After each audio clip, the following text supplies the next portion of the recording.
Friends, welcome back to my channel. ಇವತ್ತಿನ ವಿಡಿಯೋದಲ್ಲಿ ಮೊದಲನೇ ಟ್ರೈಮಿಸ್ಟರಿಂದ ಹಿಡಿದು ಥರ್ಡ್ ಟ್ರೈಮಿಸ್ಟರ್ವರೆಗೂ ಒಂದು ತಾಯಿ ಯಾವ ರೀತಿ ಮಲಗಬೇಕು, ಯಾವ ರೀತಿ ಎದ್ದೊಳ್ಬೇಕು, ಯಾವ ರೀತಿ ಕೂತ್ಕೋಬೇಕು, ಈ ಭಂಗಿ ಬಂದು ತುಂಬಾ ಮುಖ್ಯ. ಸೊ ನಾವು ಬಂದು ಹೇಗಂದರೆ ಹಾಗೆ ಕೂತ್ಕೊಳ್ಳೋದು, ಜೋರಾಗಿ ಹೋಗೋದು, ಮಲಗೋದು, ಹೇಗಂದರೆ ಹಾಗೆ ಸಡನ್ನಾಗಿ ಎದ್ದೊಳೋದು, ಸೊ ಇದೆಲ್ಲ ಪ್ರೆಗ್ನೆನ್ಸಿಯಲ್ಲಿ ಮಾಡೋ ಹಾಗಿಲ್ಲ. ಕೆಲವು ಲೇಡೀಸ್ಗೆ ಏನಾಗುತ್ತೆ ಅಂದರೆ ಫಸ್ಟ್ ಟ್ರೈಮಿಸ್ಟರಲ್ಲಿ ಏನೂ ಗೊತ್ತಾಗಲ್ಲ. ಉದಾಹರಣೆಗೆ ಬಂದು ಹೊಟ್ಟೆ ಕೂಡ ಅಷ್ಟಾಗಿ ಬಂದಿರಲ್ಲ, ಆವಾಗ ಹೇಗಂದರೆ ಹಾಗೆ ಇರ್ತಾರೆ. ಸೊ ಅದು ಒಂದು ಮಿಸ್ಕ್ಯಾರೇಜ್ಗೂ ಹೋಗಿ ಎಂಡ್ ಆಗ್ಬೋದು. ಆ್ಯಂಡ್ ನೆಕ್ಸ್ಟು ಗರ್ಭಕೋಶಕ್ಕೆ ಏನಾದರೂ ಡ್ಯಾಮೇಜ್ ಆಗ್ಬೋದು. ಕೆಲವೊಂದು ವಿಷಯ ನಾವು ಮಾಡುವಂಥ ಸಣ್ಣ ಮಿಸ್ಟೇಕ್ಸ್ ಕೂಡ ನಮ್ಮ ಒಂದು ಗರ್ಭಕೋಶದ ಮೇಲೆ ಪರಿಣಾಮವನ್ನು ಬೀರುತ್ತೆ. ಸೊ ಫಸ್ಟ್ ಟ್ರೈಮಿಸ್ಟ್ರಲ್ಲಿ ಯಾವ ರೀತಿ ಕೇರ್ಫುಲ್ ಆಗಿರಬೇಕು, ಸೆಕೆಂಡ್ ಟ್ರೈಮಿಸ್ಟ್ರಲ್ಲಿ ಹೇಗೆ, ಥರ್ಡ್ ಟ್ರೈಮಿಸ್ಟ್ರಲ್ಲಿ ಯಾವ ರೀತಿ ಇನ್ನೂ ಕೇರ್ಫುಲ್ ಆಗಿರೋದು, ಅದ್ರ ಬಗ್ಗೆ ಇವತ್ತಿನ ವಿಡಿಯೋ. ಸೊ ನಾನೇನು ಹೇಳ್ತೀನಿ ಅಂದರೆ ಫಸ್ಟ್ ಟ್ರೈಮಿಸ್ಟ್ರಲ್ಲಿ ಯಾರು ಅಷ್ಟೇ ಬಾರ್ಲು ಮಲಗಬಾರ್ದು. ಬಾರ್ಲು ಅಂತ ಹೇಳಿದ್ರೆ ಹೊಟ್ಟೆ ಮೇಲೆ ಮಲಗೋದು. ಸೊ ಬೆನ್ಬಿಟ್ಟು ನಾವು ಉಲ್ಟಾ ಮಲ್ಕೋತೀವಲ್ವ ಹೊಟ್ಟೆ ಮೇಲೆ, ಸೊ ಆ ತಪ್ಪನ್ನು ಮಾಡಲೇಬಾರ್ದು.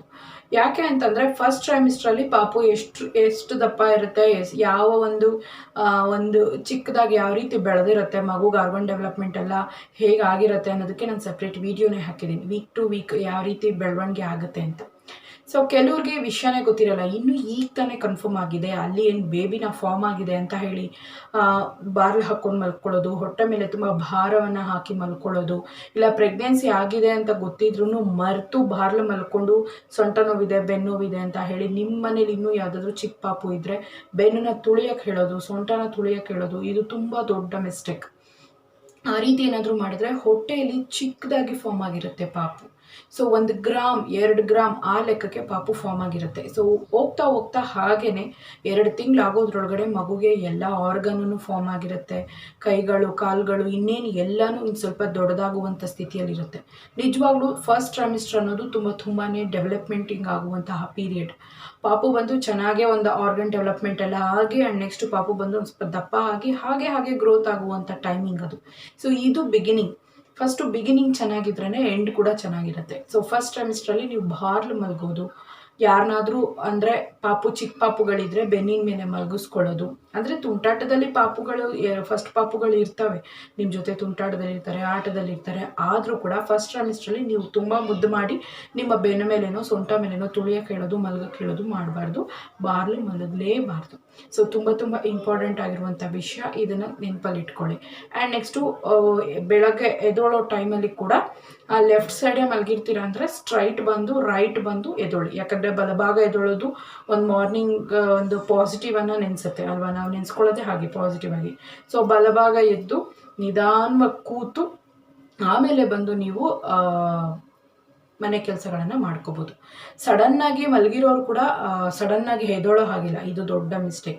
ಸೊ ಅದನ್ನು ಮನಸ್ಸಲ್ಲಿ ಇಟ್ಕೊಳ್ಳಿ. ಯಾಕಂತಂದರೆ ಸಡನ್ನಾಗಿ ಎದ್ದೊಳ್ಳೋದು ಎಷ್ಟು ದೊಡ್ಡ ಮಟ್ಟಿಗೆ ಒಂದು ತಪ್ಪನ್ನು ಒಡ್ಡುತ್ತೆ ಅಂತಂದರೆ ಅಡಿಭಾಗದ ಹೊಟ್ಟೆ ಹಿಡ್ಕೊಳ್ಳೋಂಗಾಗುತ್ತೆ, ಮಸಲ್ಸ್ ಎಲ್ಲ ಬಂದು ನೋವಾಗುತ್ತೆ. ಸೊ ಸಡನ್ನಾಗಿ ಎದ್ದೊಳ್ಳೋದು ತುಂಬ ತಪ್ಪು. ಆದಷ್ಟು ಹಾಸಿಗೆಯಲ್ಲಿ ಕಣ್ಣು ಬಿಟ್ಕೊಂಡು ಒಂದು 5 ನಿಮಿಷ ಹಾಗೆ ರಿಲ್ಯಾಕ್ಸ್ ಮಾಡಿ ಆಮೇಲೆ ನಿಧಾನವಾಗಿ ಎದ್ದು ಆಮೇಲೆ ಬಂದು ನಿಧಾನವಾಗಿ ನೀವು ನಡಿಬೋದು. ಸೊ ಸಡನ್ನಾಗಿ ಏನೋ ಟೈಮ್ ಆಯಿತು, ಏನೋ ಆಫೀಸ್ ವರ್ಕ್ ಇದೆ ಅಂತ ಹೇಳಿ ಸಡನ್ನಾಗಿ ಓಡೋದು ಕಿಚನ್ಗೆ, ಇಲ್ಲ ಸಡನ್ನಾಗಿ ಟಾಯ್ಲೆಟ್ಗೆ ಅಂದರೆ ಸ್ನಾನ ಮಾಡೋದಕ್ಕೆ ಓಡೋದು, ಇದೆಲ್ಲ ಫಸ್ಟ್ ಟ್ರೈಮಿಸ್ಟ್ರಲ್ಲಿ ಅವಾಯ್ಡ್ ಮಾಡಿಬಿಡಿ. ಸೊ ಇದು ನಿಮಗೆ ಅಷ್ಟೊಂದು ಒಳ್ಳೆಯದಲ್ಲ. ಸೊ ಅದಕ್ಕೆ ಹೇಳ್ತಿದ್ದೀನಿ. ಆ್ಯಂಡ್ ನೆಕ್ಸ್ಟ್ ಸೆಕೆಂಡ್ ಟ್ರೈಮಿಸ್ಟ್ರಲ್ಲಿ ಇನ್ನೇನೆಲ್ಲ ಮಾಡ್ಬೋದು, ಸೆಕೆಂಡ್ ಟ್ರೈಮಿಸ್ಟ್ರಲ್ಲಿ ಇನ್ನೇನು ಹೇಗಿರಬೇಕು. ಸೊ ಸೆಕೆಂಡ್ ಟ್ರೈಮಿಸ್ಟ್ರಲ್ಲಿ ನೀವು ಯಾವಾಗೂ ಅಷ್ಟೇ ಲೆಫ್ಟಲ್ಲೇ ಮಲಗಬೇಕು. ಲೆಫ್ಟ್ ಸೈಡೇ ನಿಮ್ಮ ಮಗುಗೆ ಒಳ್ಳೆಯದು. ಬ್ರೀದಿಂಗ್ ಎಕ್ಸಸೈಸ್ಗಳನ್ನು ಮಾಡಿ ಆ್ಯಂಡ್ ನೆಕ್ಸ್ಟು ಪಾಪುಗೆ ಬಂದು ಒಳ್ಳೆ ಆಕ್ಸಿಜನ್ ಹೋಗಬೇಕು ಅಂದರೆ ಲೆಫ್ಟ್ ಸೈಡನ್ನೇ ಮಲ್ಕೋಬೇಕು. ಈಗ ಕೂಡ ಬಾರ್ಲು ಮಲ್ಕೊಳ್ಳೋ ಹಾಗೇ ಇಲ್ಲ, ಹೊಟ್ಟೆ ಮೇಲೆ ಮಲಗೋ ಹಾಗೇ ಇಲ್ಲ ಪ್ರೆಗ್ನೆಂಟ್ ಆದಮೇಲೆ. ಎದ್ದೊಳೋವಾಗ ಅದೇ ಪ್ರೊಸೀಜರೇ, ನಿಧಾನವಾಗಿ ಸ್ಟ್ರೈಟ್ ಬಂದು ರೈಟ್ ತಿರುಗಿ ಎದ್ದೊಳಿ. ಸೊ ನಿಧಾನವಾಗಿ ಎದ್ದು ನಿಧಾನವಾಗಿ ನಡೆಯೋದಕ್ಕೆ ಶುರು ಮಾಡಿ. ಪಾಪು ಆಲ್ರೆಡಿ ಅರ್ಧ kg ಅಷ್ಟು ಫಾರ್ಮ್ ಆಗಿರುತ್ತೆ. ಸೊ ಸೆಕೆಂಡ್ ಟ್ರೈಮಿಸ್ಟ್ರಲ್ಲಿ ಮುಕ್ಕಾಲು kg 1 kg ಒಂದು 7ನೇ ತಿಂಗಳ ಲೆಕ್ಕಕ್ಕೆ ಬರೋದ್ರೊಳಗಡೆ ಪಾಪು ಬಂದು ಸೆಕೆಂಡ್ ಟ್ರೈಮಿಸ್ಟ್ರಲ್ಲಿ ಮುಗಿಯೋದ್ರೊಳಗಡೆ ಮ್ಯಾಕ್ಸಿಮಮ್ ಅಂದರೂ 2 kg ಅಷ್ಟು 1 kg ಅಷ್ಟು ಫಾರ್ಮ್ ಆಗಿಬಿಟ್ಟಿರುತ್ತೆ. ಥರ್ಡ್ ಟ್ರೈಮಿಸ್ಟರ್ ಅನ್ನೋದು ಇದ್ದಿದ್ದು ತುಂಬ ಇಂಪಾರ್ಟೆಂಟ್. ಸೊ ಥರ್ಡ್ ಟ್ರೈಮಿಸ್ಟ್ರಲ್ಲಿ ಇನ್ನೂ ಹೇಗಿರಬೇಕು ಅಂದರೆ ಅದು ಕೂಡ ಹಾಗೇ ನಿಮ್ಮ ಮಗು 1 kg ಇಂದ 3 kg ಬೆಳೆಯೋದೇ ಥರ್ಡ್ ಟ್ರೈಮಿಸ್ಟರ್. ಸೊ ಈ ಥರ್ಡ್ ಟ್ರೈಮಿಸ್ಟ್ರಲ್ಲಿ ನಿಮಗೆ 8 ಅವರ್ ನಿದ್ದೆ ತುಂಬಾ ಮುಖ್ಯ. ಈ ಟೈಮಲ್ಲಿ ನಿದ್ದೆ ಕಡಿಮೆ ಆದ್ರೂ ನಿದ್ದೆ ಮಾಡೋದಕ್ಕೆ ಟ್ರೈ ಮಾಡಿ. ಆದಷ್ಟು ಬ್ರೀದಿಂಗ್ ಎಕ್ಸಸೈಸ್ಗಳನ್ನು ಮಾಡಿ. ನಿಮಗೆ ಮಾರ್ನಿಂಗ್ಗೆ ಸ್ನಾನ ಮಾಡಿದ್ರೆ ಈವ್ನಿಂಗ್ ನಿಮ್ಗೆ ರಿಲ್ಯಾಕ್ಸ್ ಆಗಿರಲ್ಲ, ನೈಟ್ ಹೊತ್ತು ಸರಿಯಾಗಿ ನಿದ್ದೆ ಬರಲ್ಲ ಅಂದರೆ ಈವ್ನಿಂಗ್ ಸ್ನಾನ ಮಾಡ್ಕೊಳ್ಳಿ. ಎಣ್ಣೆ ಸ್ನಾನಗಳನ್ನು ಮಾಡಿ. ಆ್ಯಂಡ್ ನೆಕ್ಸ್ಟು ಲೆಫ್ಟ್ ಸೈಡೇ ಮಲಗಿ ನಿಧಾನವಾಗಿ ಎದ್ದೊಳ್ಬೇಕು. ಈ ಟೈಮ್ ತುಂಬ ಇಂಪಾರ್ಟೆಂಟ್, ನಿಧಾನವಾಗಿ ಎದ್ದೊಳಿ. ಆ್ಯಂಡ್ ನೆಕ್ಸ್ಟು ಫಸ್ಟ್ ಟ್ರೈಮಿಸ್ಟ್ರಲ್ಲೂ ಅಷ್ಟೇ ನೀವು ಸೋಫಾ ಮೇಲೇನೋ ಇಲ್ಲ ದಿವಾನ್ ಮೇಲೇನೋ ಮಂಚದ ಮೇಲೇನೋ ಕೂತ್ಕೊಂಡ್ರು ಬೆನ್ನಿ ಸ್ಟ್ರೈಟಾಗಿ ಕೂತ್ಕೋಬೇಕು. ನೆಲದಲ್ಲಿ ಕೂತ್ಕೊಳ್ಳೋದು ಇದ್ದಿದ್ದು ಆರೋಗ್ಯಕರ, ನೆಲದಲ್ಲಿ ಕೂತ್ಕೊಳ್ಳಿ. ಸೆಕೆಂಡ್ ಟ್ರೈಮಿಸ್ಟ್ರಲ್ಲೂ ನೆಲದಲ್ಲೇ ಕೂತ್ಕೊಳ್ಳಿ. ಕಾಲುಗಳನ್ನು ಚಪ್ಪಂಗಲ್ ಅಂತ ಹೇಳ್ತೀವಲ್ವ, ಊಟ ಮಾಡೋಕ್ಕೆ ಹೇಗೆ ಮಡಚಿ ಕೂತ್ಕೋತೀವಿ ಆ ರೀತಿ ಕೂತ್ಕೊಳ್ಳಿ. ಕಾಲುಗಳನ್ನು ಇಲ್ಲಾಂದರೆ ನೀಟ್ ಬಿಟ್ಟು ಕೂತ್ಕೊಳ್ಳಿ. ತುಂಬ ಬಗ್ಗಿ ಈ ಥರ ಬಗ್ಗಿ ಕೆಲಸ ಜಾಸ್ತಿ ಮಾಡೋ ಹಾಗಿಲ್ಲ. ಕೂತು ತುಂಬ ಬಗ್ಗೋದು, ಹೊಟ್ಟೆಗೆ ಟೈಟ್ ಮಾಡೋದು, ಇದೆಲ್ಲ ಮಾಡಿದಾಗ ಮಗುಗೆ ಉಸಿರಾಡ ಏರಿಳಿತ ಆಗುತ್ತೆ ಅಂತ ಹೇಳ್ತಾರೆ. ಸೊ ಹೀಗೆ ಬಗ್ಗೋದು ಆ ಥರ ಎಲ್ಲ ಮಾಡಬಾರ್ದು. ಬಗ್ಗಿ ಹೆಣ್ಣು ಎಳ್ಕೊಳ್ಳೋದಕ್ಕೆ ತುಂಬ ಜೋರಾಗಿ ಬಗ್ಗೋದು ಆ ಥರ ಮಾಡಬಾರ್ದು. ಏನಾದರೂ ಎತ್ಕೋಬೇಕು ಅಂದರೆ ನಿಧಾನವಾಗಿ ಕೈಗಳ ಸಹಾಯದಿಂದ ಎದ್ದು ಆಮೇಲೆ ತಗೊಳ್ಳಿ. ಆ್ಯಂಡ್ ನೆಕ್ಸ್ಟು ಏನಾದರೂ ಕೆಳಗಡೆ ಬಿದ್ದಿದೆ ಅಂದರೆ ಸಡನ್ನಾಗಿ ಬಗ್ಗಿ ನೀವು ಎತ್ಕೋಬಾರ್ದು. ನೀವು ಈ ರೀತಿ ಯು ಶೇಪ್ ಆಗಿ ಎತ್ಕೊಳ್ಳೇಬಾರ್ದು. ಮೊಣಕಾಲುಗಳಲ್ಲಿ ಪ್ರೇ ಮಾಡ್ತೀವಿ ಗೊತ್ತಾ, ಮೊಣಕಾಲಲ್ಲಿ ನಾವು ಪ್ರೇಯರ್ ಮಾಡ್ತೀವಲ್ವ, ಸೊ ಆ ರೀತಿ ಮೊಣಕಾಲುಗಳ ಮೇಲೆ ನಿಮ್ಮ ಭಾರ ಬಿಟ್ಟು ಅದೇನಾಯಿತು ಆ ಐಟಮ್ನ ಎತ್ಕೊಂಡು ಆಮೇಲೆ ಎದ್ದೊಳ್ಬೇಕು. ಹೊಟ್ಟೆ ಮೇಲೆ ಭಾರ ಬಿಟ್ಟು ನಿಮ್ಮ ತೊಡೆ, ನಿಮ್ಮ ಎದೆ ಭಾಗ, ಹೊಟ್ಟೆಯನ್ನು, ಮಗು ಇರುವಂಥ ಪ್ಲೇಸನ್ನು ಪ್ರೆಸ್ ಮಾಡಬಾರ್ದು. ಸೊ ಇದು ತುಂಬ ತುಂಬ ಇಂಪಾರ್ಟೆಂಟ್, ಇದು ನೆನಪಲ್ಲಿರಲಿ. ಮತ್ತು ಕೂರೋವಾಗ ಯಾವಾಗಲೂ ಅಷ್ಟೇ ಚಪ್ಪಂಗಲ್ಲಿ ಹಾಕ್ಕೊಂಡು ಕೂತ್ಕೊಳ್ಳಿ, ಕಾಲನ್ನು ನೀಟಾಗಿ ಕೂತ್ಕೊಳ್ಳಿ. ಯಾವಾಗಲೂ ಅಷ್ಟೇ ಬಂದು 90 ಡಿಗ್ರಿಯಲ್ಲಿ ಕೂತ್ಕೊಳ್ಳಿ, ಆವಾಗ ನಿಮಗೆ ಬೆನ್ನು ಕಡಿಮೆ ಆಗುತ್ತೆ. ಆಮೇಲೆ ಬಂದು ನಿಮಗೆ ಬೆನ್ನು ಬರೋದಕ್ಕೂ ರೀಸನ್ ಯಾವಾಗಲೂ ನಿಮ್ಮ ಬ್ಯಾಕ್ ಮೇಲೆ ಮಲಗೋದು, ನಿಮ್ಮ ಬೆನ್ನಿನ ಮೇಲೆ ಮಲಗೋದು ನಿಮಗೆ ನೋವನ್ನು ಉಂಟು ಮಾಡುತ್ತೆ. ನಿಮಗೆ ನೀವೇ ರಿಸ್ಕ್ ಮಾಡ್ಕೋತಾ ಇರ್ತೀರ. ಸೊ ಹಾಗಾಗಿ ನೀವು ಬಂದು ಆರಾಮಾಗಿ ಲೆಫ್ಟ್ ಮಲ್ಕೊಳ್ಳೋದು ಒಳ್ಳೆಯದು. ಕೆಲವ್ರು ಹೇಳ್ತೀರ ನೋವು ಬರುತ್ತೆ ಅಂತ, ರೂಢಿ ಆದರೆ ತನ್ನಿಂತಾನು ಅದೇ ಸರಿ ಹೋಗುತ್ತೆ. ಯಾರು ಅಷ್ಟೇ ರೈಟ್ ಸೈಡ್ ಮಲಗೋದು ಇಷ್ಟಪಡಬೇಡಿ, ಸ್ಟ್ರೈಟು ಜಾಸ್ತಿ ಬೇಡ, ಲೆಫ್ಟ್ ಮಾಡ್ಕೊಳ್ಳಿ. ಒಂದು ವೇಳೆ ನಿಮಗೆ ನೋವಾದರೆ ಒಂದು ಸ್ವಲ್ಪ ಹೊತ್ತು ರಿಲ್ಯಾಕ್ಸ್ ಮಾಡ್ಕೊಳ್ಳಿ, ಪೊಸಿಷನ್ಸ್ ಚೇಂಜ್ ಮಾಡ್ಕೊಳ್ಳಿ ಅಷ್ಟೇ. ಏನು ಅಷ್ಟೇ ನಿಮ್ಮ ಬಗ್ಗಿ ನಿಮ್ಮ ಕಾಲನ್ನ ನೋಡೋದು ಮತ್ತು ಇನ್ನೇನೋ ಎತ್ಕೊಳ್ಳೋದಕ್ಕೆ ಬಗ್ಗೋದು ಹೇಳಿದ್ದೀನಿ, ಬಗ್ಲೇಬಾರ್ದು. ಏನಾದರೂ ಎತ್ತವಾಗ ಈ ರೀತಿ ಮೊಣಕಾಲುಗಳ ಮೇಲೆ ಕೂತು ಆಮೇಲೆ ನೀವು ಎತ್ಕೋಬೇಕು. ಆ್ಯಂಡ್ ನೆಕ್ಸ್ಟ್ ಈ ಟೈಮಲ್ಲಿ ಬಿನ್ಗೆ ಆ ಥರ ಎಲ್ಲ ಎತ್ಕೋಬಾರ್ದು. ಥರ್ಡ್ ಟ್ರೈಮಿಸ್ಟ್ರಲ್ಲಿ ಬಿನ್ಗೆ ಅಂಥವೆಲ್ಲ ಎತ್ಕೊಳ್ಳೋದು, ತುಂಬ ಬಗ್ಗಿ ಮಗುಗೆ ಪ್ರೆಸ್ ಮಾಡೋದು, ಈ ಥರ ಮಿಸ್ಟೇಕ್ಸನ್ನು ಮಾಡಬೇಡಿ.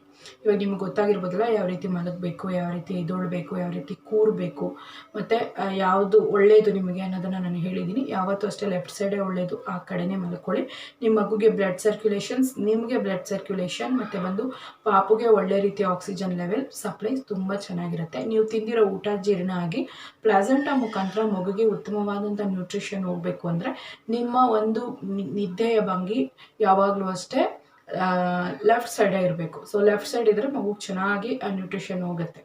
ಆಮೇಲೆ ಬಂದು ಮಗು ಚೆನ್ನಾಗಿ ಒದ್ಲಾಡುತ್ತೆ, ಚೆನ್ನಾಗಿ ಇನ್ನೂ ಒದ್ಲಾಡಲಿ, ಇನ್ನೂ ಯಾರಿಗಾದ್ರೂ ಬಂದವ್ರಿಗೆ ತೋರಿಸೋಣ ಅಂತ ಹೇಳಿ ತುಂಬ ಎಕ್ಸೈಟ್ ಆಗಿ ಹೊಟ್ಟೆಗೆ ಗುದ್ಕೊಳ್ಳೋದು, ಹೊಟ್ಟೆಗೆ ಪ್ರೆಸ್ ಮಾಡೋದು, ಈ ರೀತಿ ಮಿಸ್ಟೇಕ್ಸ್ ಎಲ್ಲ ಮಾಡಬಾರ್ದು. ಸೊ ಮಗುಗೆ ಅವೆಲ್ಲ ಇಷ್ಟ ಆಗಲ್ಲ. ಆ್ಯಂಡ್ ನೆಕ್ಸ್ಟ್ ನಿಮ್ಮ ಮಗುಗೆ ಅದು ಹೆಲ್ತಿನೂ ಅಲ್ಲ. ಸೊ ಈ ರೀತಿ ಟಿಪ್ಸ್ಗಳನ್ನು ಫಾಲೋ ಮಾಡಿ ಚೆನ್ನಾಗಿ ನೀರು ಕುಡೀರಿ, ಚೆನ್ನಾಗಿ ವಾಕ್ ಮಾಡಿ, ಹೊಟ್ಟೆಗೆ ಪ್ರೆಸ್ ಆಗೋ ರೀತಿ ಮಾಡಬೇಡಿ. ಉಸಿರಾಟಕ್ಕೆ ಕಷ್ಟ ಆದಾಗ ಕುತ್ಕೊಂಡು ಬ್ರೀದಿಂಗ್ ಎಕ್ಸಸೈಸ್ ಮಾಡಿ. ಮತ್ತು ಅಡುಗೆ ಮನೆಯಲ್ಲಿ ತುಂಬ ಹೊತ್ತು ಕಾಲುಗಳಿಗೆ ಭಾರ ಬಿಟ್ಕೊಂಡು ನಿಂತ್ಕೋಬೇಡಿ, ಕಾಲುತ ಬರುತ್ತೆ. ಆಗಾಗ ರೆಸ್ಟ್ ಮಾಡಿ. ಕಿಚನಲ್ಲಿ ಒಂದು ಚೇರ್ ಹಾಕ್ಕೊಳ್ಳಿ ಕೂತ್ಕೊಳ್ಳೋದಕ್ಕೆ. ಸ್ವಲ್ಪ ಕಿಚನ್ ವರ್ಕ್ ಮುಗಿದ್ಮೇಲೆ ಏನಾದರೂ ಒಂದು ಅಡುಗೆದೋ ಹಾಲ್ದೋ ಇಟ್ಟಿದ್ರೆ ನಿಂತ್ಕೊಂಡೇ ಅದನ್ನು ನೋಡ್ಕೋಬೇಕಾಗಿರೋ ಅವಶ್ಯಕತೆ ಇಲ್ಲ, ಕೂತ್ಕೊಂಡು ಸ್ವಲ್ಪ ಟೈಮ್ ಸ್ಪೆಂಡ್ ಮಾಡಿ. ಆ ಥರ ಮಾಡಿ. ಜಾಸ್ತಿ ನಿಂತ್ಕೊಳ್ಳೋದು ಕೂಡ ನಿಮ್ಮ ಬೆನ್ನುಗೂ ಸೊಂಟಕ್ಕೂ ನೋವನ್ನು ಕೊಡುತ್ತೆ. ಓಕೆ ಫ್ರೆಂಡ್ಸ್, ಈ ವಿಡಿಯೋ ನಿಮ್ಗೆ ಯೂಸ್ ಆಗಿರುತ್ತೆ ಅನ್ಕೋತೀನಿ. ಕೆಲವ್ರಿಗೆ ಮಲಗೋದು ಹೇಳೋದು ಕೆಲವೊಂದು ಗೊತ್ತಾಗಲ್ಲ, ಗೊತ್ತಿದ್ರೂ ಆ ಟೈಮಲ್ಲಿ ನಾವು ಪಾಲಿಸಲ್ಲ ಅಲ್ವಾ. ಸೊ ಅದನ್ನು ಯಾವಾಗಲೂ ನೆನಪಲ್ಲಿ ಇಟ್ಕೊಬೇಕು. ಪ್ರೆಗ್ನೆಂಟ್ ಆಗಿರೋದು ಬಂದು ಮೊದಲು ಇರೋ ವಿಮೆನ್ ಥರ ದೇಹ ಇರೋದಿಲ್ಲ. ಸೊ ಅದನ್ನು ಫಸ್ಟ್ ಮನಸ್ಸಲ್ಲಿ ಇಟ್ಕೊಂಡು ಅದಕ್ಕೆ ತಕ್ಕ ಹಾಗೆ ನಿಮ್ಮ ಲೈಫ್ ಸ್ಟೈಲನ್ನು ರೂಢಿ ಮಾಡ್ಕೊಳ್ಳಿ. ಓಕೆ ಫ್ರೆಂಡ್ಸ್, ಟೇಕ್ ಕೇರ್, ಬಾಯ್.